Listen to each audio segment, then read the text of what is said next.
Hello, everyone, and welcome back to another episode of the Padel Pulse podcast powered by TSH Padel. And still, the kings of the Padel universe, Coello and Tapia, go back-to-back in Rotterdam. What a final, what a tournament. New teams all around. Some guys you liked, Ismaeel. Some guys you liked, Haroon. Yeah. They look like they're promising. And Gemma Triay and Delphi Brea also showing us who they are. Oh my God, guys. It was an amazing final, I would say, the way it ended. Both men and women. You expected Coello and Tapia to rise up to the occasion in the P1s. That's exactly what they did for their 10th title of the season, 40th title overall as a pair. Thoughts on these guys? Well, every time Coello and Tapia have to rise up to the occasion at a big tournament, they do. Yeah. It's almost 100% guaranteed that they're going to do that, and they did it again today. Yeah. And I almost feel bad for Chingalan, because they brought out the best of Coello and Tapia today, and Coello and Tapia came out and just absolutely punched them in the mouth from the first game. Chingalan were up 40-love on their own serve in the first game, and somehow, boom, boom, boom, boom, double a break point, they got broken. First game of the match. Yeah. I felt like they got taken there, and they were in shock from that game onwards, especially in that first set. Like, they were really flustered after that. And it was clear what Coello and Tapia were coming to do today. They wanted to be more aggressive. They wanted to be more proactive than ever. Tapia was unbelievable. Coello was towering over the net as usual. But Tapia especially, I thought, was brilliant. He was controlling the pace of the game, and he was attacking whether he was at the net or he was at the back. I just loved how he was playing every single step of this game. His energy was different. He was on another level. They were sending a message today. Like, just look at the stats from the first set. We don't get many stats, Yousef. No, we don't. From Premier Padel, but 18 smashes from Coello and Tapia in that first set, 6 for Chingalan. They wanted it. They were going to send a message, and they broke them 3 times, 3 for 3 on breakpoints. Once they got their chance in that first set, they took it. Yeah. And it was they took off from there. But I also want to give credit to Chingalan, because they were down 6-3, 2-love, break early down that second. I thought this another one of those classic Coello Tapia runaway matches, kind of like what they did to Yanguas and Cookie after they lost that first set, also in the semis. But somehow, Chingalan, they gave us a great fight, Yousef, today. Yeah. They gave us a really great fight. I loved the energy from both of them, especially Shingoto. I thought Shingoto maybe had one of the best sets he's ever played against them in that second set. Him alone was masterful. Coello, he was bothering Coello so much, but it was the Tapia match today. We expected Tapia to come back. He was brilliant. Haroon, Ismaeel says it was the Tapia match. What did you see? To me, it's not quite Tapia's match. I think it's twofold. I think the first half was Coello, all about Coello. I thought Coello came in angry, like I thought he was gonna be, because and actually, by the way, if you go and see what Tapia said with his, like we talked about with his trainer, that they really wanted to come prepared this week because of after that loss in Dusseldorf in Germany. So I thought they were going to come playing angry. They were going to come really prepared and really sharp, and that's what they did. They were super aggressive. But the first half of that match was all about Coello. To me, Coello was coming in really aggressive, was trying to smash as much as possible, and it was flying for him. Tapia, I didn't think that Tapia was as good as Coello was in that first half. I thought Tapia, sometimes the smash wasn't really, going for him. Like, he was going for it, but it wasn't really working for him all the time. Some unforced errors there. And then he came and took over in the second set. To me, it was all about Tapia in the second set, and he was unbelievable. He was insane. And also, I feel like Chingalan weren't up to par of what we expected them to be, or at least compared to the level that they had in Dusseldorf in Germany. That was unreal level. I thought that maybe they were going to continue keeping up that same level. They have a really high floor. They have a really high floor, so they're never going to really be horrible. However, I felt like there were some things there. There were some unforced errors there that they didn't love, and it came at, some critical times. I didn't feel like, on contrary to what Ismaeel's saying, I didn't feel like Chingu was the best today. I thought that there were some moments here that I was like, no, Chingu, no. And also Galan as well, some mistakes. No, please. Oh. And I felt like they were trying to play catch-up the whole match. I think it's trying to play catch-up. And it's so hard to play catch-up against Coello Tapia. But guys, a 40th title as a pair. Well done for Tapia. He reaches milestone of 50th title. And this is 10 titles this season. Guys, come on, they're unreal dominance. What do you think, Yousef? Yeah, so I agree with both of you guys. I agree that Tapia had an amazing start to the match. Ismaeel, he was spectacular. Now, Haroon, I agree with you. The smashes, Yousef, were unbelievable. Yeah, and I agree with you, Haroon, too. Coello had an amazing start, but that's what you had. You had Coello and Tapia both coming out guns blazing from the very first point. Actually, not from the third point, because like you said, they were down 40-love. From the third point on, they were on it. And like you said, Ismaeel, like there was that wave, that was tsunami that was coming their way. The Coello and Tapia tsunami of both of these guys peaking. And there's no way you stop it, right? But I think that's where Chingoto and Galán deserve some credit, because that was a tsunami coming their way, and they were able to hold on and hold. Eventually, this wave is going to turn, and it did break. And they were able to fight back. You talked about Ismaeel. They were down 6-3, 2-love. That break. And, you know, I think, like, anyone else breaks completely. That breaks them. But there's a reason these guys are by far the second best team in the world. And this is one of those things, because they fought back in that second set. And they kept going at them. And they took them all the way to a tiebreak. And it really was. And they had chances. And they had chances. It really Many was. chances in that second set. Yeah, there were micro chances. And they were there, toe-to-toe with them. And one thing to point out here, and I want to give him love, because Federico Chingoto Ismaeel in that second set tiebreak was spectacular. He was awesome. Very rarely do you see someone like Chingoto in the midst of these giants, and compared to him, stand taller. And in that tiebreak, he stood taller than all three of those combined, because he took it to Coello, he took it to Tapia, he took it to anyone, and the energy, and like you're like, I'm gravitated toward this guy right here. El Raton was on fire in that tiebreak. They lost 7-4. 4 of those points were 1,000% because of Chingoto. 3 of them were winners. 1 was a forced error to Coello. And I think 3 of them were Viboras at Coello's feet. Yeah, and masterful Viboras. Chingoto was there to win that tiebreak. Unfortunately, Galán was not. But Federico, if he can give us that and hone into that, what that was, because I don't think I've seen that. That he decided to rise up to the occasion, because you expect usually Galán to be there. He rose up to the occasion. Very rarely do we see him. He rose higher than Galán, much higher than Galán in that tiebreak. And if he brings that in Galán to quick and find his way back, they are going to continue to fight Coello and Tapia for these big titles. That was they were up 4-3. Yeah. With the mini break, they were up 2-love. Yeah. With the mini break. Yeah.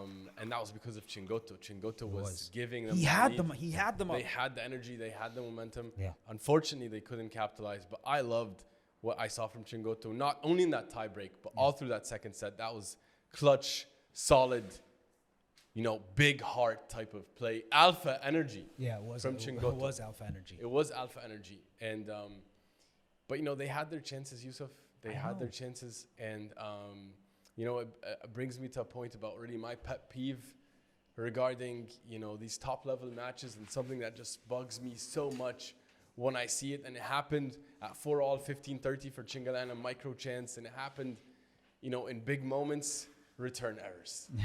Return errors, they bug me so much. Like, you know, they cost them so much. And against top level guys like Coello and Tapia, you can't afford them. Yeah. And I expect to not see them, you know, like, you know, backhand in the net, lob return to the back glass. Like, it's just, it kills all their momentum for them. And I, like, regardless of who I'm rooting for, and in these finals, I'm usually just rooting for a great match. Yeah. It kills a great match. It does kill a great match. But yeah, you make a great point. And I think we're going to get into, you guys need to wait for the Stupa Lebron conversation. I have so much to say about there's that. going to be so much more about that one in that conversation. Oh, God. But let's not move on to there yet.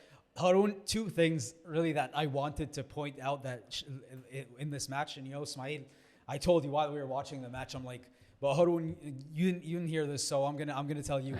So when I'm watching the match, and if I'm putting myself in Alejandro Galan's shoes, you know, and I get the perfect lob and I go up for that smash and then bend up, hit it with the perfect kick, and I make perfect contact. Not once when you're going up against Coello Tapia do I believe, if you're Alejandro Galan, you believe 100% that smash that you hit is a winner. Because inside that cage, there's Arturo Coello, who's 190 meters long. He jumps as high as any human can jump.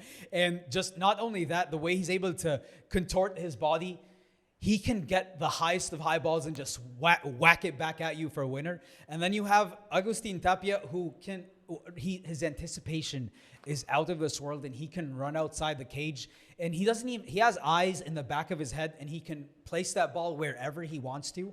And that's some defense that you maybe you don't think of that much, like, just a wow play. But when you think of it, if you're Alejandro Galan on the other side and you're going for your smashes, this is absolutely suffocating because you do not know where to hit that ball, because Coello is covering everything inside and Tapia is covering everything outside. And that's another elite thing that I want to point out, because really it can play with your mind, and it can affect someone who's as great of a smasher as Alejandro Galan. Well said. Like, completely perfect. Like, you have a guy's 190 plus the racket plus you just have to feel for the guy. His super. But you know what? His smash has been good enough. Yeah. More often than not.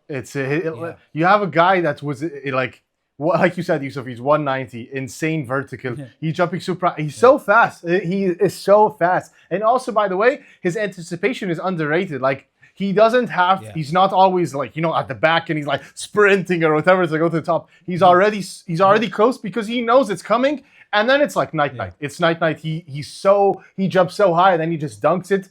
And plus with the racket, it feels like how he's covering so much ground. He's covering so much ground. And then on the other hand, you have Tapia, who I feel like he has the ball on a string and the racket is an extension of his body. Like, he don't feel like it's like a thing that he's a tool. You feel like it's his hand. Like, he knows where everything is going. The completed down to the millimeter of the racket, the extent of everything. And like you said, Yousef, he has eyes in the back of his head. Like, this is going back. Like, it's crazy. He's doing it on the regular, like it's nothing. Back when we used to watch World Padel Tour, we would see these highlights and stuff like, whoa, what in the world is happening? Everybody would go crazy, because this is not something that happens all the time. And also, he would have an insane celebration. Now he does it and walks back like it's nothing. Like, it's his fault that if we don't appreciate his greatness, because he's walking like it's nothing, which is not nothing. Like, this is not nothing. Like, we see his trick shots that he does on Instagram sometimes, and then Coello tries to repeat it, and Coello doesn't know how to do it. Unreal. It's kind of, for a tennis comparable would be Yannick Sinner. Yannick Sinner, he does crazy stuff, and he does. But as we're talking about the crazy things that these guys do, but I think after watching this match, guys, and Ismaeel, I think you saw this, Haroon, you saw this too, especially this match. From all four of those guys, the level of blocking was insane. Whether it's smacking 100-mile-per-hour vibra or just smacking, they're blocking changletazos, they're blocking smashes. The way these guys have reflex, from like matrix level reflexes, and I don't even know how Ismaeel, Coello, Galan, Chingoto, and Tapia are able to and they block so well. It really sometimes blows my mind. The way that these guys can block those balls and make you feel like it's just a normal volley that they're hitting back, which is not the case. It's nasty. It's nasty. They have elite reflex and hands at the net. All of them, but especially Coello. Like, today, it was full on display because Chingoto was on it and he was hitting some amazing vibras right at Coello's feet. And Coello's like picking him up like a goalie, the back of the racket, and he's controlling it. Yeah. Also doing what he wants, like hitting like a lob from it, or hitting like a Chiquita, or directing it That's unbelievable. That's not normal. And they're all really great blockers, but Coello has to take the cake for me. He's unbelievable at it. Yeah, spectacular. Well, guys, we talked about the final. We talked about what each player did amazingly, what each player wasn't amazing in. It's time for the moment of truth. And that is Ismaeel, Haroon. Let me start with you, Ismaeel. Who is your MVP of the Rotterdam P1 final? It's the guy who came back and played with absolute vengeance and who was aggressive and proactive from the very first second of this match, and who set the tempo for the whole match, from the back, from the front. First set, second set, smashes were incredible except for 2 all day long. It has to be Tapia for me. It has to be Tapia. It was masterful today. It was a masterclass. Haroon, do you agree? Fully agree. I think it's Tapia. Tapia was the closer today, even though Coello was the one that was like putting them and driving them into full speed ahead. But then Tapia closed it out. And what a way to do it, getting his 50th title. He's my MVP. Yeah, you guys talk about how his offense is otherworldly, right? But I loved his defense today, and I loved how he was able to take away so much space from Galan and so much time to react from Galan, and the way he was blocking all his overheads. So he had Alejandro Galan flustered, and that doesn't happen often. But the one that can do it is Agustin Tapia. So I do agree with you guys, unanimous. Agustin Tapia is also my MVP for the Rotterdam P1. It was unbelievable. Oh. He knew they were going to come at him a lot today, like they did in Germany, and he was ready. Right. He took the best punch from Galan and from Chingoto today, and he dealt with it beautifully. I wish I could learn the way he can take away you hitting an aggressive overhead and turn you into the defensive player instantly. That's spectacular. Best from defense to offense, best player that does it, I think. Definitely today. Unbelievable performance today. You guys let us know who your MVP was too, because is it a unanimous Agustin Tapia like we all see? It's not. Maybe you guys didn't see it that way, so please let us know. We love to know. Yeah. All right, let's talk about the semi-finalists here for a moment, because they've been also having a moment, and they've had interesting seasons, let's say, so far, and that's Yanguas and Nieto and Stupa and Lebron. But let's start off with this question, guys. Yousef, coming to you first. Who's having a better season? Yanguas and Nieto or Stupa and Lebron? That could be an interesting conversation to have, because in a way, I think more ups and the highs of Stupa and Lebron were higher. They made it to finals and they won titles, but the lows, I think they had their lows were low. And also just from a team standpoint.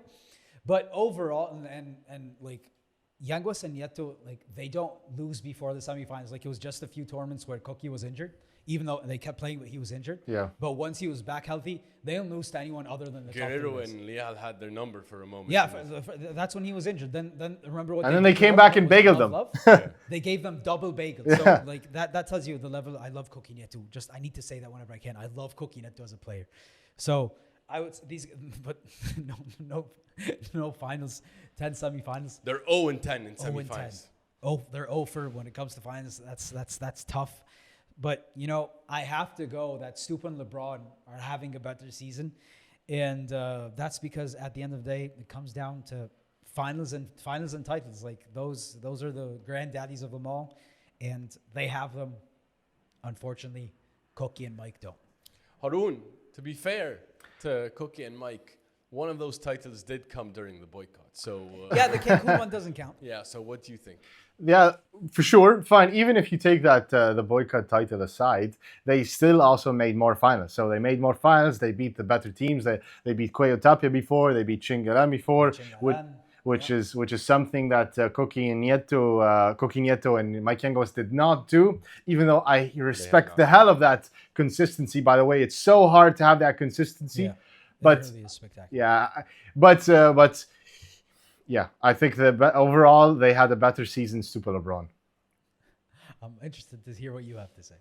I have to agree with Stupa Lebron, but I think probably I would say they had a better first half, but the second half is definitely Yanguas and Mike. But still, Stupa and Lebron were also losing in the semifinals only. Like they only had like one. Not really. What's the second half? Because Valladolid, they made the final. Does Valladolid starting from after Valladolid or what? Yeah, I know. Maybe not second half, third, last Third quarter. quarter. Yeah, third quarter, because it's felt off. Maybe if the results. Well, the question was, who's having a better season? Overall, I have to agree with you guys. It's Stupa Lebron. Yeah. But if I would judge on the past 2-3 months, Yeah. maybe I would say Cookie and Mike look better. You know, And they look like they're trending upwards more than Stupa Lebron. Yeah. Well, speaking of Cookie and Mikey, because remember before that break, that summer break, I told you guys, wait for Cookie and Mike, and they're going to come, and I expect them to make finals, and I expect them to get a tournament. And, you know, Too hard. They're the only team this tournament that took a set off of Coello and Tapia. And you know how they did it? I believe, and in my humble opinion, I believe Mike Yanguas was as aggressive as he should be. He's always aggressive, though. I don't see him as aggressive as you see him, Haroon. Again, I you really might, see him in comparison, okay? If you say in comparison, sure. But Mike Yanguas is one of the tallest players on tour. He is one of the most powerful players on tour. And he has a towering smash. He does. We need to see more of that. That first set that they won, both of them were very aggressive. Koki was aggressive, but more than that, Mike was aggressive.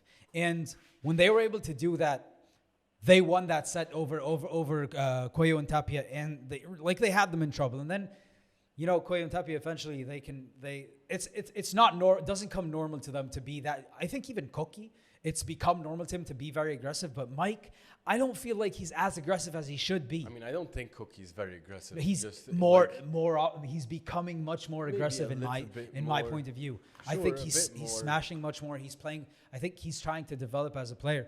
But I just think they, as a team, were very aggressive in that first set, which was able to get them to a final set with Coello and Tapia.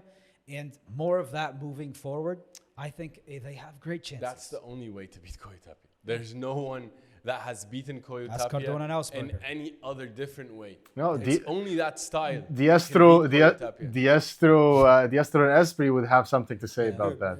I don't even know if Tapia was Esprit when he's on his smash though, it's hard to touch. I love his smash. I would say Haroon, the counter argument to what I'm saying is John Sanz and Cookie last year.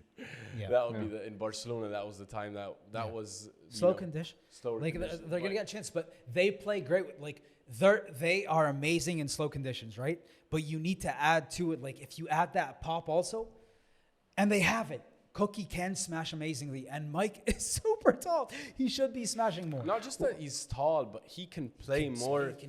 He can play more proactive. He's like Nacho always says, right? He's Coach Nacho Proactive. Porto. You need to check out that interview. Unbelievable insights.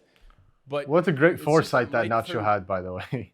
Yeah, Mike is too passive at times. He's reactive. Too passive. And he's so good. He's so good at the back it's he can win still. But against the top guys, he needs to find another gear.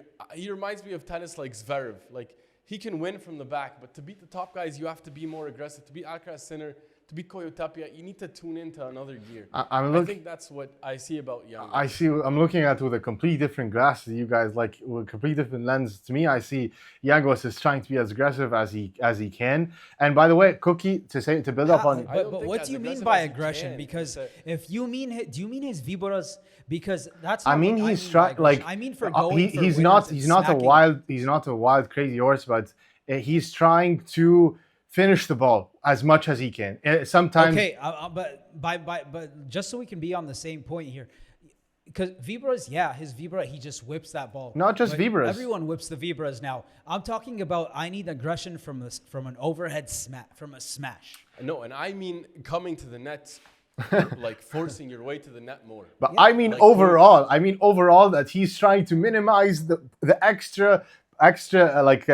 extra balls that he plays in a rally. He's trying to minimize that as much as possible, and that's how I define aggression. Like Coello's not trying to play extra. He's not trying to wait for his chance. He's trying to go as quickly as possible. But to build up on your point, Yousef. That's not Mike though. I think Mike's to me. Fine with grinding points for 50 rounds. Yeah, but that's because he's playing against elite players on the other side, not because he's not aggressive. I think that's just because the returning back is his aggressive shots. No, but that's a different point though. But let me say this: building on that point, Yousef, you were saying about Cookie, that match that Cookie and Yanguas had against Coello Tapia, I thought Cookie in that first set was unbelievable. He looked like the best player in the world by far. He was the best player out of all of them. And Yanguas was the cake, was the icing on the top. He was finishing. He was amazing, tip top. Wow. But Cookie in that first set, hats off to him. Well done. I was like, wow, this guy's insane. But he couldn't keep it up for the next two sets, and they lost 6-1, 6-love afterwards. But he has, I had to give him his flowers for that first set. All right, well, before we move on, Yousef, any notes about Stupa and Lebrón this tournament? I told you guys this team, like even Stupa came out and he said, like, by the way, our dynamic and everything, that's what makes us who we are. And he's happy actually with the way they're able to fight, and he sees it from a very positive standpoint. And like that's how Lebrón expresses himself and how he's a completely different player off the court. And, I think they had another solid tournament. But for some reason, Ismaeel, I don't know why, but this team's not clutch whatsoever.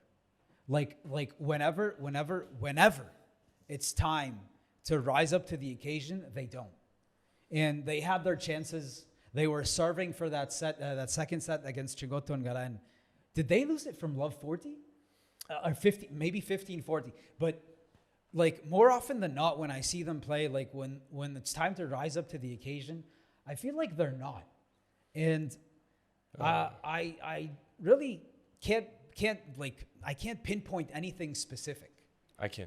What? I can because they get on my nerves, this team, a lot, because they are so talented. Haroon had them fighting for world number 1 in the beginning and of the you know season. what? From a talent point of view, he was not wrong. Haroon, you were not wrong from a talent point. Honestly, they're a great team. They're a great team. But just together, they do not mesh. They do not complement each other at all. The chemistry is completely off, regardless of what they say. Stupa cannot fool me anymore. They cannot fool me again. I'm so off their bandwagon that I cannot be convinced that they can beat, they can go toe-to-toe anymore. The number of brain farts and just unbelievable, unforced errors that come in big moments continue to shock me to a point where it should not shock me anymore. Lebrón at break points is trying to go for side glass shots unnecessarily. How many returns between the leg shots when you have a micro chance? Stupa making some errors I don't make. Return errors, I don't know. They go back to back on return errors every time they see the light of day. I cannot take it anymore. I can't handle it. Like, it gets on my nerves to a degree. This team I want to see the stats. Who makes the most return errors from the top pairs, from the top 10? It has to be them. And who makes the most return errors consecutively? It has to be them. Like, one will follow the other. Lebrón makes one, Stupa makes one. Stupa makes one, Lebrón makes one. And they'll follow each other. And it's always in the big moments. And it's always they can be up 5-2, 5-3, 5-4, serving for it, about to break back in, about to break for the set. It doesn't matter. But, I kept blaming Stupa, and I was calling out Stupa, saying that he needs to learn how to be a bit more aggressive. He needs to adapt to the world number 1 caliber of Juan Lebrón. I am going to completely change my tune about that. Lebron's number of brain farts that I've seen over the past 2 tournaments has honestly suffocated me, rooting for him. Because I root for this pair. It's so hard. It's so hard. Way too many brain farts, way too much hero ball, not too much sound play when you need to play sound play. Yes, he's capable. He's the best at turning defense into offense, maybe outside of Tapia. He might be the best of all time to do that, but the number of errors that he commits outside of that amazing activity that he can do is just intolerable. It's intolerable. And then when he makes errors, when Stupa makes a small error, he gives him such bad body language. Like, I can't handle it, Haroon. I think, to be honest, they're a great team. Like, I had this impression, like, they're a great team. They put pressure on Coello Tapia, on Chingalan. They make them think. They make them sweat. They make them have to deal with pressure situations. But then Are they supposed to make them sweat, or are they supposed to win, Haroon? Juan Lebrón is 4 times year-end world number 1. Yes, but is this what he wants? Yeah, but this is a new team. Sweat? This is a new team. Also, this is a new team, and I'm saying like of their potential, like the Coello Tapia, Chingalan, they're more consistent. They've had more wins together. So you're the underdog going into that match, and you are able to challenge them and go toe to toe and even beat them like they beat them before. However, it feels like you always expect them to make a mistake, and I feel like they also expect to make mistakes as well. They know that they're gonna, especially when they're playing catch up, that they know an unforced error is coming soon. And it's all like you can see case example one with the forehand volley at the net at match point against Chingalan by Lebrón. So like, and that's not the first time some these things happen. Like you said, Ismaeel, side grass. It's like these things are meant to happen for them, and they kind of, you know, it's a self-fulfilling prophecy. They know like, oh yeah, okay, we choke on these moments, and they kind of trained themselves to have these moments because Lebrón gets agitated, he gets annoyed, Stupa gets out of it, they don't feel comfortable together, Stupa starts to play in his mind or whatever, starts to overthink, and then he makes a mistake. Sometimes he makes a mistake because Lebrón is looking at him, and then sometimes he gets reckless because trying to compensate for, oh no, Lebrón is not going to dictate what I'm going to do, and then he feels like, yeah, now I'm going to go for a crazy smash for no reason. It's either net, glass, Galan smashes back in his face.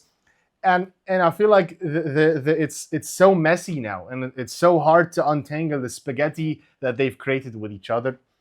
But it's sad because they're a good team. They have their ceiling is really high, but they just decide to. They're not a good team. No, they're a good team. Individual talents. No, they're a good team because they're able. They had their chances. They were serving for it with Chingalan. They were serving for it. They were serving for the second set. Sure, serving for a set. They were serving for the second set. They're 1-7 against Chingalan now. Fine, okay, but they were serving for the second set, and then they just let it away. But they had it, and they were in control. They say this every tournament. No, we don't say that.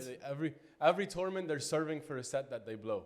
Every single tournament. Sure, but they're able to put themselves in that position. Not a lot of teams can say that, by the way. Nieto Yanguas cannot say that so comfortably. You know, it's nice to see how Haroon, whenever you want to defend the team, you find the positive, you find the glass half full, and you know, credit to you for here. You know, but I'm gonna pile on, by the way, because you know how much you're taking the spaghetti and they need to untangle all these different things. I do have to say, as much as we criticized Juan Lebrón in the past weeks, I guess for how he was maybe treating Stupa. This tournament, he needs to be commended because I believe his body language and his positivity with Stupa were really good.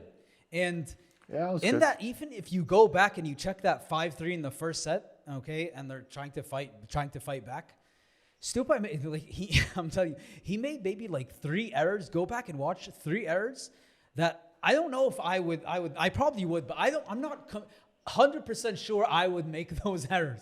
And every single time he's like, okay, it's okay, come on, let's go, you're doing good, thumbs up, and all these different things.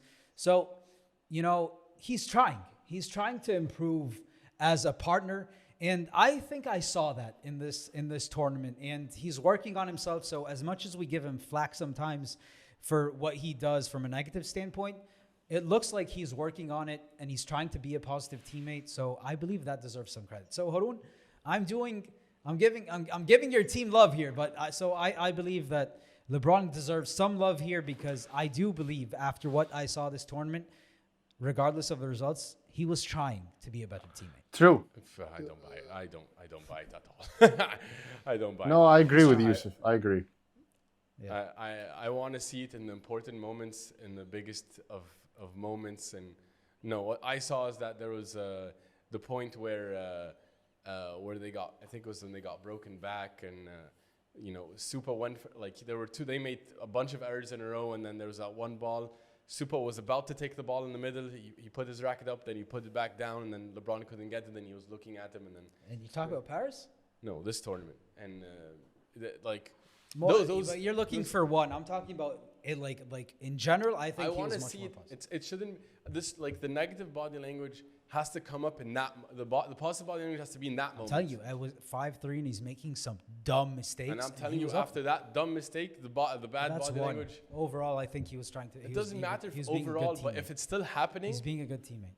I think he's improving. If it's still happening, then, like, if you're good 75% of the time and a quarter of the time, it's not going to work. Stupa, he's bothered. He's unable to build the confidence because of that.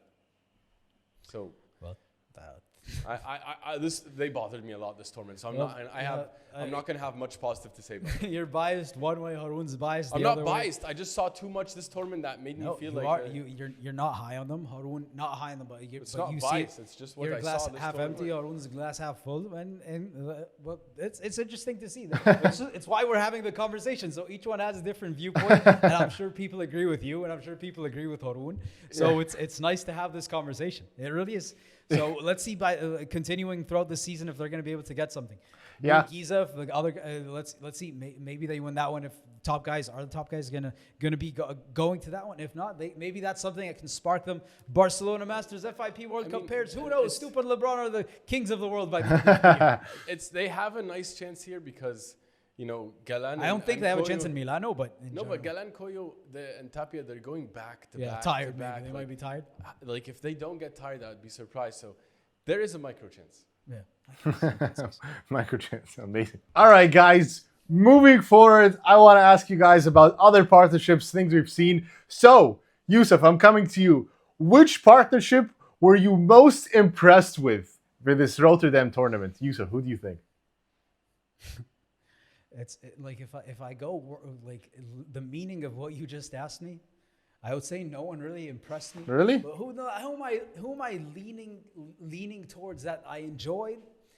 I would say I like the Leal Bergamini team up. Let's go. Let's go. I feel like that's gonna work. They got a bit unlucky but they're getting used to each other. They had in the beginning they had a tough one. They were down a set, but they fought. They made to the quarterfinals. They took Chingalan to a tiebreak, and I think this fire and ice thing. I think it's gonna work. But that fire from Leal has to dim a bit, just a bit. But not that much because that's what makes him amazing. But if I can say like that's the team I'm looking at, like I'm enjoying this team and I think they're gonna have a few good runs by the end of the season. Wow, I mean I think Bergamini is such a great partner and he's really a great complement to Leal's abilities and the type of temperament Leal needs next to him. And he said that he's like, for the first time, he's like the captain of the team. And he's taking a young gun, and I think he's ready for this, and he's going to be able to help Leal a lot. Yeah, they look good. He's one of the smartest players we have on tour. And Bergamini is so calm, and he's such a good partner. Yeah. So I agree with that. Yeah. How about you? Yeah, but by the way, building on that point, just a few things to say. Like I told you guys, this is going to be a great matchup, and also Bergamini is like you said, Yousef is playing that sound, nice, smart paddle and allowing Leal to flourish. So I like that. What do you think, Ismaeel? Who's yours? Yeah. I mean, just finding about them, they didn't play anyone really that challenging. No big wins for them. That's why I didn't tell you. I'm not really impressed, but I'm leaning towards them. Yeah, they were good, not great. But the team that I liked the most was Paquito and John Sanz. Wow. I just love the energy. Like the vibes Those guys are epic. They're on it, and it seems like they're enjoying each other on the court. There seems to be a very nice chemistry between the two. They're matching each other's crazy. They're matching their fire and that fire. Yeah. It's fun to see. They also. I mean, that was a nice win against Tino Lubac and Jairo. And then, they took Yanguas and Nieto to a final set. An amazing So match. that was the team that impressed me the most in terms of their performance. Yeah. I didn't think they would mesh so well so quickly. Yeah. But I like it. I like it. And I think, Paquito's benefiting from John's fire and, power also on the right. Yeah. No, 100%. I believe all these teams are going to be good. But you make a great point. But also, I would like to say this high energy, when all of a sudden the energy is not there and things aren't going their way, both of these guys can John is known to just absolutely cancel the focus completely from his mind. And Paquito also, we know sometimes. I don't know. I think John is like a great. He fights, but sometimes it's a not great there. fighter. And him and he's a Koki great had problems partner. a bit with that last season. And he'd just mail it in sometimes, and from a mental standpoint, they have to fight back. But I think all teams are on though. I think all of them, they're excited with these new team ups and start fresh. But I don't know. What did you think? Yeah, I think a lot of them are exciting, by the way, and they're all, have similar results. They're like Momo and also Fran made a quarterfinal, which was impressive there. But to me, I like the Bergamini and Leal combo, because to me, arguably, they're the ones that gave the toughest fight to Chingalan. And I thought that they got a little bit unlucky with some net cords that on the smash of Leal that could have went the other way. And, exactly. And also the nut shot, the nut shot that also Bergamini got that stopped the momentum that they had. So they got unlucky, but they impressed me the most, and I didn't think that they were gonna go guns blazing so quickly. So that was a team I was most impressed with and loved. But other teams are doing so. Paquito and Sans was really nice, and they're both crazy together, which was fun to see. High energy. Yeah, I liked it. Like us on this podcast. I like it. I like it. I want to see them again. Yeah, We're gonna see them. We're gonna see them right there. We're gonna see them right now. Yeah. We're gonna see them right away. Yeah. That was fun to see. And also, what was fun to see? The women's side also of the tournament. That was another epic final that we got to see today. Oh. Gemma Triay lifting the trophy again next to Delphi Brea, showing that their clutch. Yousef, your thoughts on them? I don't know what there's left to say about these two, because the season they're having really is it's really special. It's special. And we talk what there's nothing new to say. They come up clutch whenever it's time to come up clutch. And look we still have a few months to go, and they already secured the year in world number 1. That's how amazing their season has been. And they're hungry as ever.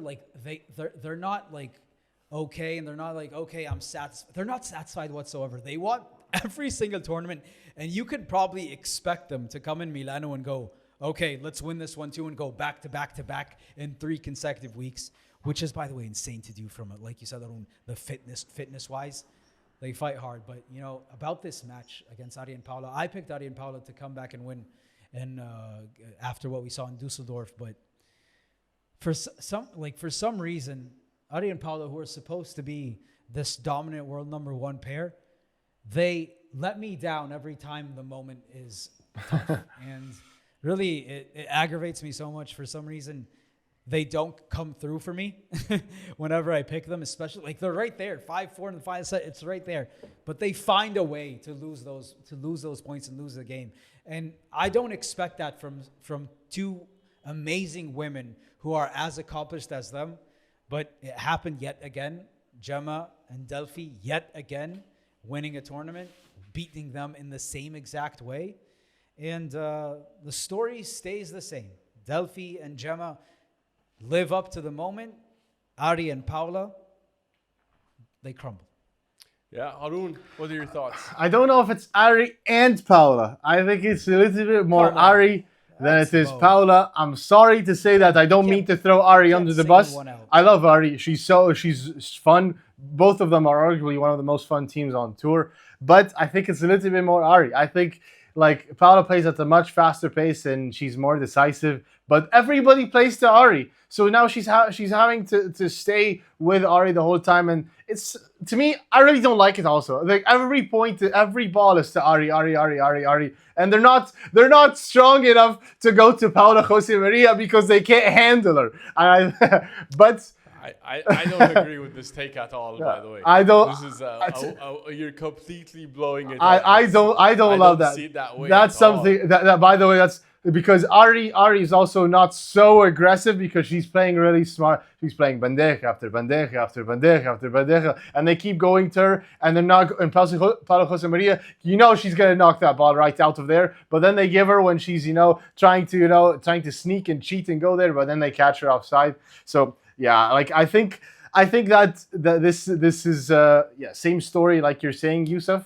And Ari, although she's holding her ground, she's playing 2v1. It's 2v1, which is not fair to Ari, by the way. Sometimes it's just her playing by herself, and they're just cheating in a way. Obviously not cheating, but they're just playing to her the whole time. And she's just gassed. She's just gassed. You can't play 1 against 2. So, but But from the positive standpoint, they are the best team for sure. They reaffirm that they are the rightfully number ones, as they should be, because they're able to stay there, able to mentally focus, able to keep that level extremely high at all times. But Delphi, to me, is turning to be a much better player than Gemma Triay. I feel like she's the one becoming the alpha now and carrying Gemma Triay sometimes. So, yeah, that's my take so far. Your thoughts, Mike? Yeah, well, I don't see it the same way Haroon sees it. He's giving Paula a lot of credit. I don't think that she's playing that much better than Auri. In fact, I think she has her dips, and it comes at important moments sometimes, and it's costly for them as a team. Match point. She put the volley in the net. Yeah, so that's one example of many. The match wasn't over. It was 30-14. She put the volley in the net. Yeah, at 4-all, just not at 4-all, they had many break points actually in that game, Ari and Paula, to go up a break and then potentially serve for the match.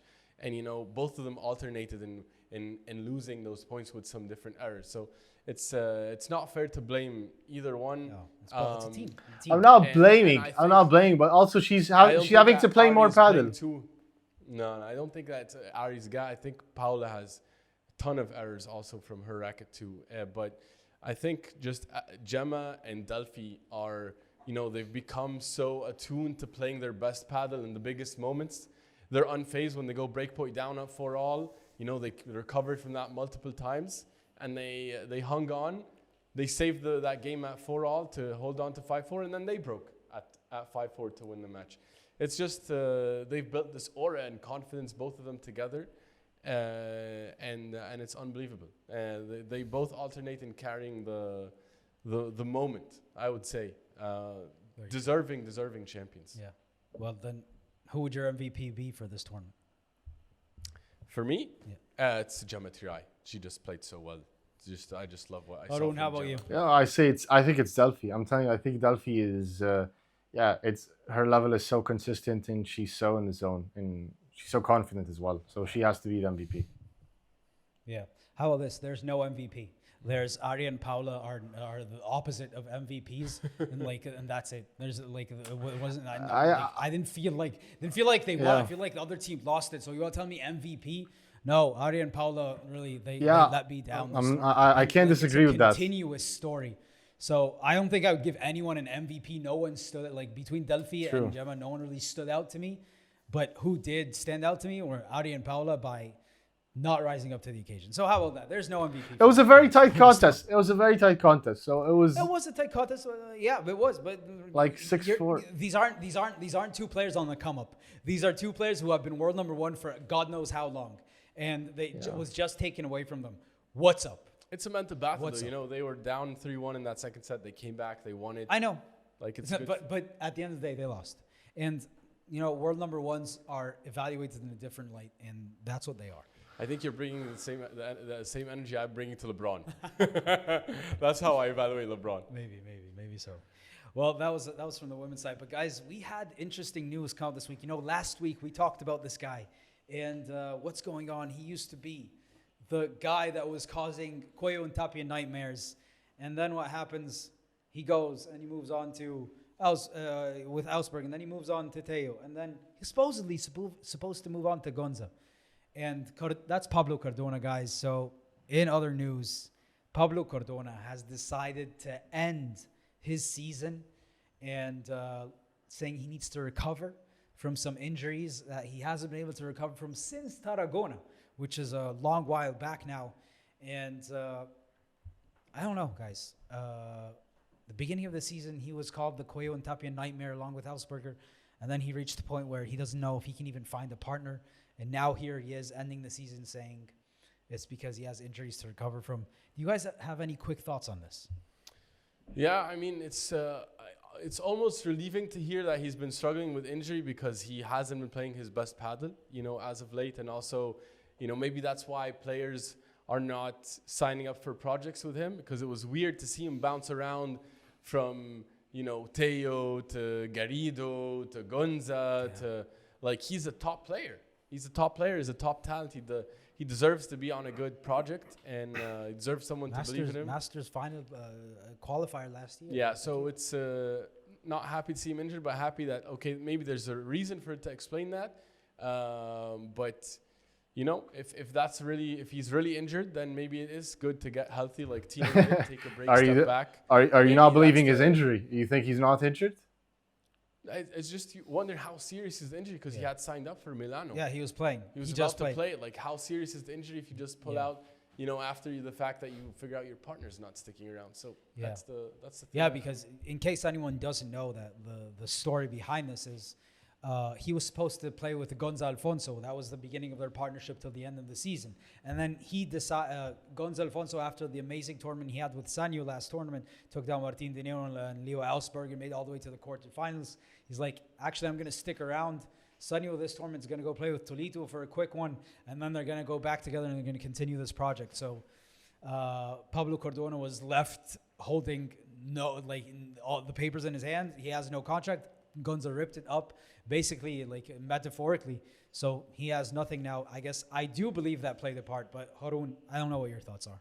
Yeah, so I think, again, the same point I'm going to reiterate. I think he just got unlucky with the little bit of the silly season, everybody changing partners, and he couldn't find something stable. So I'm not looking too much into whether people like him or want to partner with him, any of that. To me, that's like complete nonsense, because why would you not want to partner with arguably the best smasher, one of the best smashers that we have in the league, in the tour, and also he's an up-and-coming elite player and is super young. So I think that for sure we want to partner with someone like Pablo Cardona.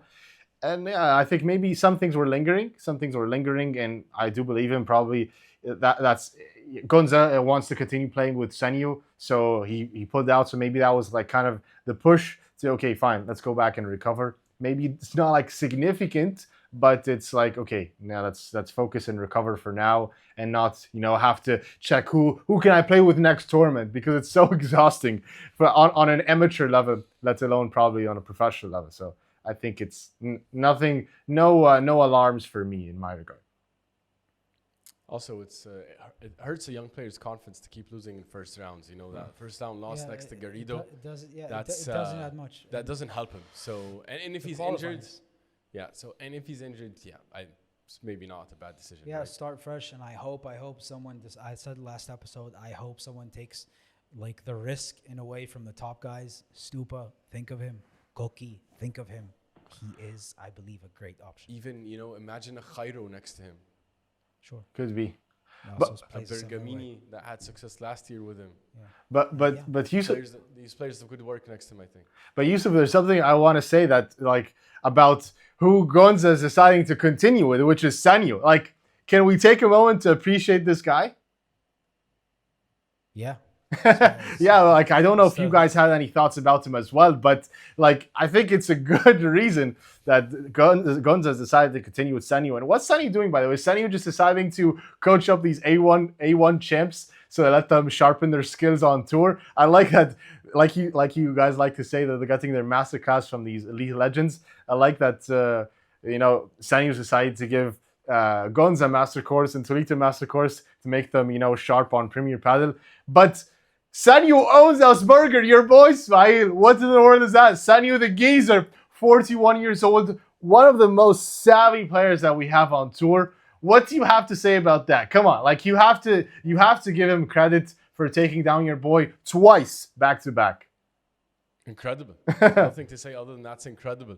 Absolutely amazing, and he's an elite thinker and tactician, and he's figured them out. He's amazing. The match against Martin De Niro and Leo Alsberg was special, but to me, guys, really, the second set against Stupa and Lebron, by the way, they did lose the set, but Sanyo Gutierrez in that set was sensational. And, he has all those other young guys with him on the court, Lebrón, Gonza, Stupa.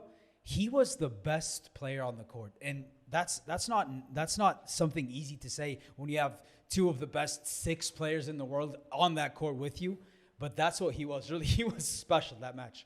And to be how 40-something years old right now? 41. He's pushing 41, guys. He's pushing 41 years old right now. Amazing. And he's able to outclass and go toe-to-toe with guys like Stupa and Lebrón. If that's not a legend, I don't know what is. I love it. I loved seeing it. Yeah. I loved seeing it. It was brilliant. Like you wouldn't think that, hey, let's bring like Sanyo and Gonza or Sanyo and Tolito would take down somebody like Ausberger, but he's able to do it, which is super impressive, guys. Unreal. Yeah. And Sanyo to me is amazing. Legend. Not enough to say about this guy. All right, guys, we want to look forward because the paddle madness does not stop. We go from crazy madness in Dusseldorf to Rotterdam, and now we're going to Italy and Milan. Unreal, guys. We want to preview this tournament. We have some exciting things now. I want to get your take on this. We have Coello Tapia on Lebrón and Stupa's side. And that's going to be a nice matchup there. What are your thoughts on that? You have Yanguas on Chingalan's side, Ausberger also on Chingalan's side, and Ausberger and Dinero. Your thoughts on that, Yousef? I think, guys, we're looking at a Chingalan Coello Tapia final again. Again? Yeah, I think that's good. I like Ausberger and Dinero. I told you guys, I don't know. Not feeling it. Not feeling it since that Madrid P1. Like it's not like. Do you think Stupa Lebron are going to be able to take down Coello Tapia if they both make it to the semis? No. No. Like I have less faith in like I don't know. I believe that Stupa and Lebrón can beat Coello Tapia as much as I believe Yanguas and Nieto can beat Coello Tapia. So really? If that says anything. Yeah. So I think Coello Tapia, guys, like I think they're a lock. I think this is a lock for another El Clásico, as everyone likes to say. I don't know about that, Yousef. I mean, I have Stupa Lebron facing off Coello Tapia, but the other side of the draw for me is massively tricky. Massively tricky. Like, Ausberger is going to get Libak and Jairo, potentially, and then the winner is going to get a shot at Cookie and Mike. And I think that's a matchup in the air for either, regardless of the winner. But no, either of man, that. Cookie and Mike do not lose before the semis. I'm telling you, they're going for 7 straight. Now. I'm not going to put it beyond them. I don't, because Libak is a different animal, and so is Ausberger. I want to see that matchup. It's going to be new, right? I don't think they faced off with Ausberger and Dinero before, so it's going to be an interesting matchup, and let's see if Leal have anything to say to Chingalan, but I doubt that they'll put any issues for Chingalan. Haroon, do you see things changing this tournament? I don't think that much is going to change. I don't think much is going to change. I think Ausberger, though, has a chance to make it to the semis and probably make it to maybe have a crack at the final. Maybe Chingalan Ausberger always has a chance. He always has a chance because you just can't rule out, like, if he's on it. And Dinero's been having a couple really bad tournaments. Can we be fair? No. Can we be fair? I'm not going to allow you to say that. I'm not. Yeah, we're not going to allow you to say that, by the way. Like Ausberger, that match against Sanyo, like that was him, by the way. You like to use the term brain farts. Too many brain farts from Leo Ausberger. And sometimes when you're watching the match, you're like, once Leo Ausberger passes that second post, that fence, the second post, and you're like, okay, that's a top player in the world. And then once he goes back, sometimes you're like, what's going on here? So no, I'm not gonna. It's not the Martin. It's not. It's a both thing. It's not the Martin Dinero thing. Leo Ausberger has not been playing well, and I think some decision making really is questionable in some of the points and the critical points. So no, he should be criticized. I think for how he's been playing. It's true.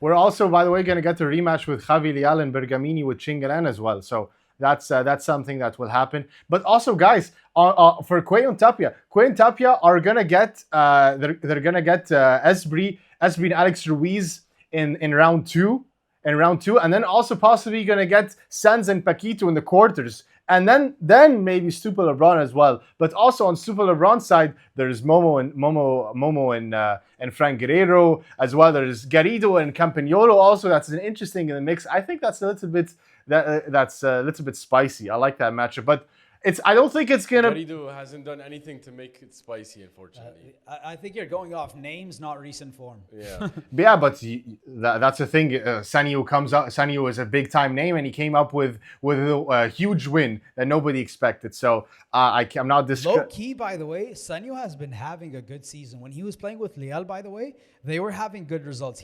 People keep changing partners with him. I don't know why. Yeah. They want someone younger or something, but.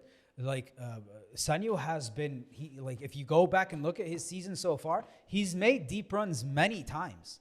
And also, Sanyo is not just a name. He's been playing really good paddle this season. He's 41 years old. Yeah. 41. Multiple quarters this year. Yeah, so we'll see how that one pans out. We're gonna be watching. I know you guys are gonna be watching. It's gonna be very interesting. And also, but now, guys, the Italians also play a nice mix. They come with the crowd and they go. Yeah, they give us a nice show as well sometimes in these early round matches. Italians all the time, especially the Rome major. They show up.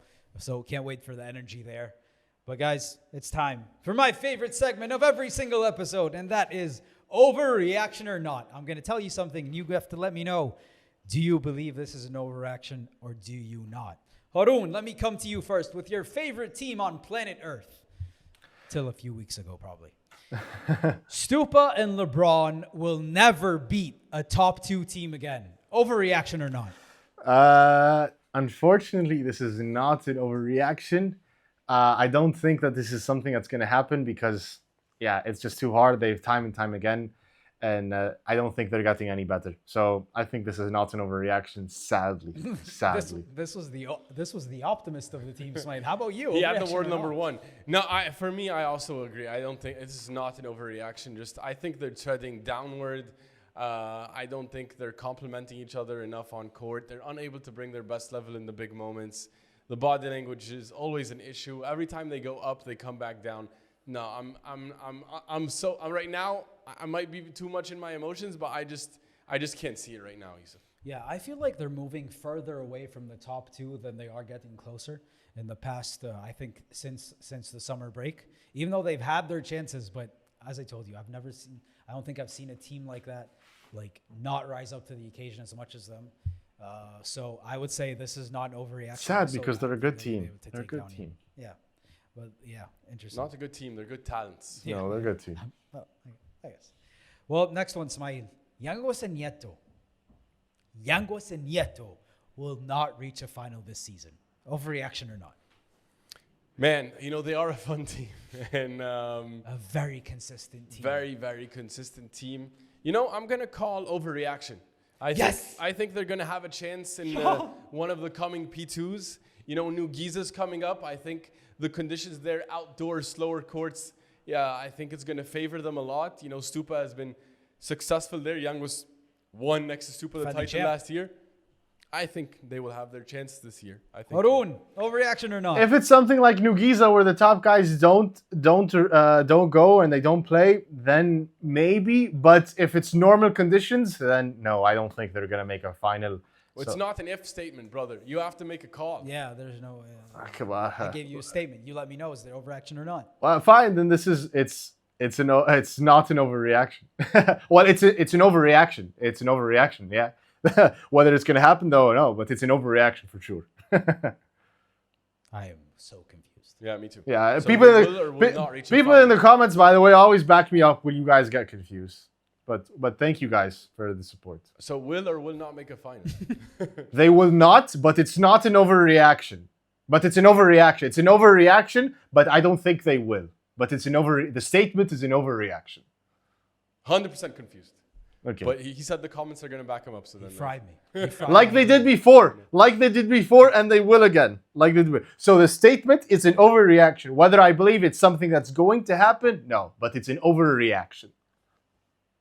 People know how to differentiate between. Okay, let's move on to the next one, guys. Because I didn't get to say. Please let us know. Please let us know specifically for this one. Thank you, guys. I made the bold claim that they are going to make a final. I made the bold claim that I believe they'll win a tournament before the season ends, and I'm going to stick to it. I believe in this team. They believe in themselves. I think this is not an overreaction. I think this is an overreaction. They will reach a final, and I'm going out on a limb even more and saying I think they're going to get a title win. Because it's in play. It's in play, and it's in play until the very last tournament of the season. Yeah. Because Koki won Barcelona. Exactly. Well, Haroon, my next one. Overreaction or not, brother? Sanyo Gutierrez is still a top 5 player on the right. Overreaction or not? Not an overreaction. The boy is a beast. Or let's say the man. Boy? The old geezer is a beast. The one and only Sanyo Gutierrez, 41 years old. This is not an overreaction. He's elite, an elite player on the right, by the way. Take him any day of the week. Ismaeel, overreaction or not? Overreaction. He's amazing. And he's had amazing matches and amazing moments. And he's still capable of amazing things on the paddle court. But he's not a top 5 player on the right. He's top 10 player on the right. Not top 5 though. There's just too many. Because there's Coello and there's Lebron and there's Yanguas and there's Bergamini. Like he's not their level. You named 4. You couldn't name a 5th one. Dineno. He just outclassed Dineno 2 times in the past 3 Exactly. Ausberger Sanyo coming? Why not? He needs a master's program. He would benefit, wouldn't he? He will. That's a great partnership. I'm gonna call it overreaction also. I think he's still at top, but not top 5. There's a name that you guys forgot to add, Fran Guerrero. Yeah, I think he's up there. Edu Alonso. Yeah, I think Fran Guerrero though more than Edu Alonso at the moment. So yeah, I would say overreaction for that one. Okay, this is an interesting one, guys. A good left side player makes more of a difference than a good right side player. Overreaction or not? Yeah, this is a tough one, to reflect on because you're thinking, all right, for an average, like for a good player, would you rather have, like if you're a good right player, would you rather have Galan, or if you're a good left-sided player, would you rather have like a Coello, and which one of those would make more of a difference? Coello's an outlier though. Coello is an outlier, so then the question is, what do you want more, a good left-sided player or a good right-sided player? I think overall, I think really a great left-sided player makes a big difference on average, but it seems that at the top level, a great right-sided player is what makes the difference. So, I'm going to say overreaction. I think right-sided players, elite right-sided players are make a big difference, make more of a difference. Okay, Haroon, overreaction or not? Yeah, so this is, to me, it's an overreaction because I think that the right side player makes more of a difference. If you take Coello and put him next to anybody, automatically that's a top 10 team. If you take somebody like Fran Guerrero, somebody like Yanguas, these guys already become into elite territory. However, on the other side, it's not always the case where you take the left side player and then they become an elite team. So I think sometimes that the right side player plays bigger of a role. So to me, this is an overreaction. Okay, well, I'm trying to think about this one. And for the first time, I'm gonna refrain overreaction. Boo!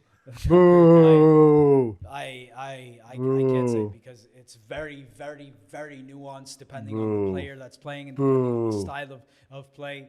So I don't have an answer for this one, guys. Boo! You could boo me, but really I wasn't the best of overreaction or not questions. Okay, well, last one, guys. Jorge Martinez hinted at this, and he was talking about, Padel, we want it to be more intense, back and forth, and we want the stakes to be higher. So, the question to be asked. Padel should go back to having a golden point. Smythe, overreaction or not? I love golden points. I really love them. I think they're so fun. And I want to see them back in the sport. I don't know if maybe it doesn't have to be all tournaments. Maybe some tournaments are known for having the golden point. Maybe not. Maybe we go back to golden point and some tournaments have a best of 5. And then maybe have a best of 5 with a golden point plus a super tie break. I want to see something new in the format. I love golden points. Haroon, overreaction or not? 100% this is not an overreaction. We need a golden point because the returner and the weaker team needs a fighting chance. Once you push it to 40 all deuce, you need a chance. But if it's a deuce advantage, then always the better team is going to win. So we need golden point for sure. Yeah, I agree. This is not an overreaction. Golden point is so fun, so much fun. But also, I do love a deuce-at game. So I'm going to agree with you, Ismaeel. I think, for example, let's make P2s golden points. And then from P1s and majors, let's make them deuce advantage. So, yeah, I'd say this is not an overreaction. And that wraps up our overreactions or not segment. Please let us know what you guys think. We love to hear from you. Who do you agree with? Who do you not agree with? And in the comments, always. Yeah, that was fun.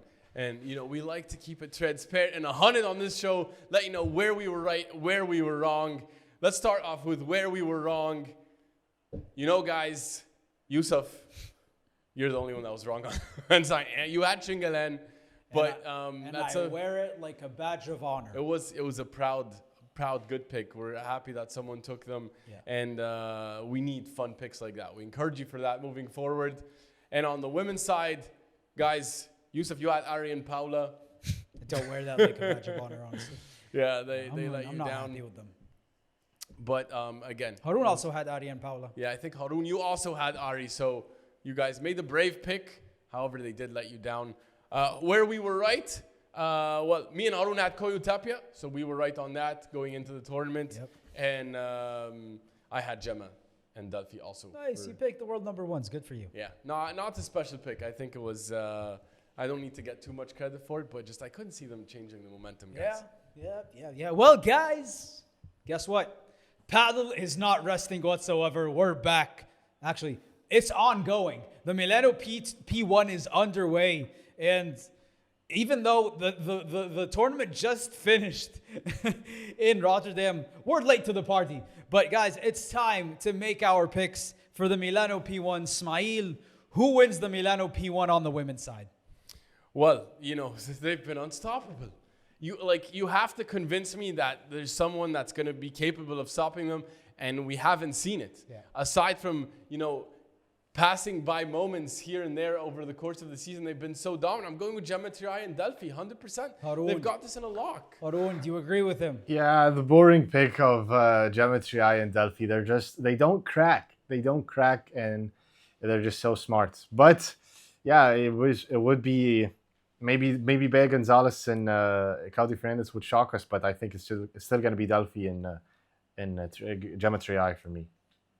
The right pick is to pick Gemma and Delphi, right? That's the team to pick. How about this? I don't like the safe pick. I'm going to go with a pick that I think they have a chance. They're the only team that has been able to take down these queens. And that is Bea Gonzalez and Claudia Fernandez. They rested this tournament. I hope they're ready for this one. I'm taking them to win the tournament in Milano. Okay. Nice. We'll see. But guys, the question that everyone loves to ask, and that is, who's going to win on the men's side? Milano P1 underway, Haroon. Can Coello and Tapia go back to back to back? Can Chingalan, can Stupa Lebron find their way back? Who knows? I want to know who you have as the champion of the Milano P1. I'm going for Coello Tapia. I think this is just the data shows that they continue to win a few tournaments before somebody else competes. So I think that they're going to win this tournament in Milan. Coello Tapia for me. Ismaeel, come on, give me something. It's so hard to go against them. Oh my God. It's so hard to go against them. Like they're gonna win it. They're so dominant. But just to be fun, how about this? Let me be fun with you guys. I'm gonna take Ausberger and Dineno. Oh my God. Let's go for a big shocker here. Wow. I like what they can do in this tournament. You like what they can I do like what they in can this do. tournament. I like it. Interesting. Well, guess what? Haroon, as usual, going for the world number one. As usual. How many times does my pick Coello Tapia? Wow. I was just about to say, wow, Ismaeel finally gave us a pick different than Coello and Tapia. Well done, by the way. You picked Martin Dinero and Leo Ausberger. Well, how about this? I'm going to go again. Chingoto and Galan as my champions for the Milano P1. If Chingoto can find a way to show me that alpha energy from first point to last point, and Galantico can be the player that he is supposed to be, I think they can pull this one off. And they run Italy. They're the mafioso in Italy. They love it. It's gonna be fun. It's gonna be fun. I hope we get a new result. Yeah. And a new result, I mean Ausberger and Dineno. That would be the result everyone would be happy. Chingalan. Let's fight for world number one. Let's see. We want to see a fight till the end. Yeah. Well, that was fun. Let us know what you think about our comments and who are your picks for the Milano P1. And in the meantime, if you enjoy that, go check our recent podcast interview with the Deus brothers. You're going to love it. So many insights. They started as coaches. Now they're competing with Chingalan and Coello Tapia. They talked us how they got to the top of the game. So many unique insights there. And in the meantime, also go check out our other interview with Coach David Howe, head coach of the Swedish national team. You're going to learn so much. Your paddle IQ is going to go up. 100%. Lots of insights for anyone trying to improve their paddle game or learn about the top levels of the sport. And follow and subscribe so you can get all your paddle stories here. And we'll see you right after the Milano P1. Vamos, vamos, vamos!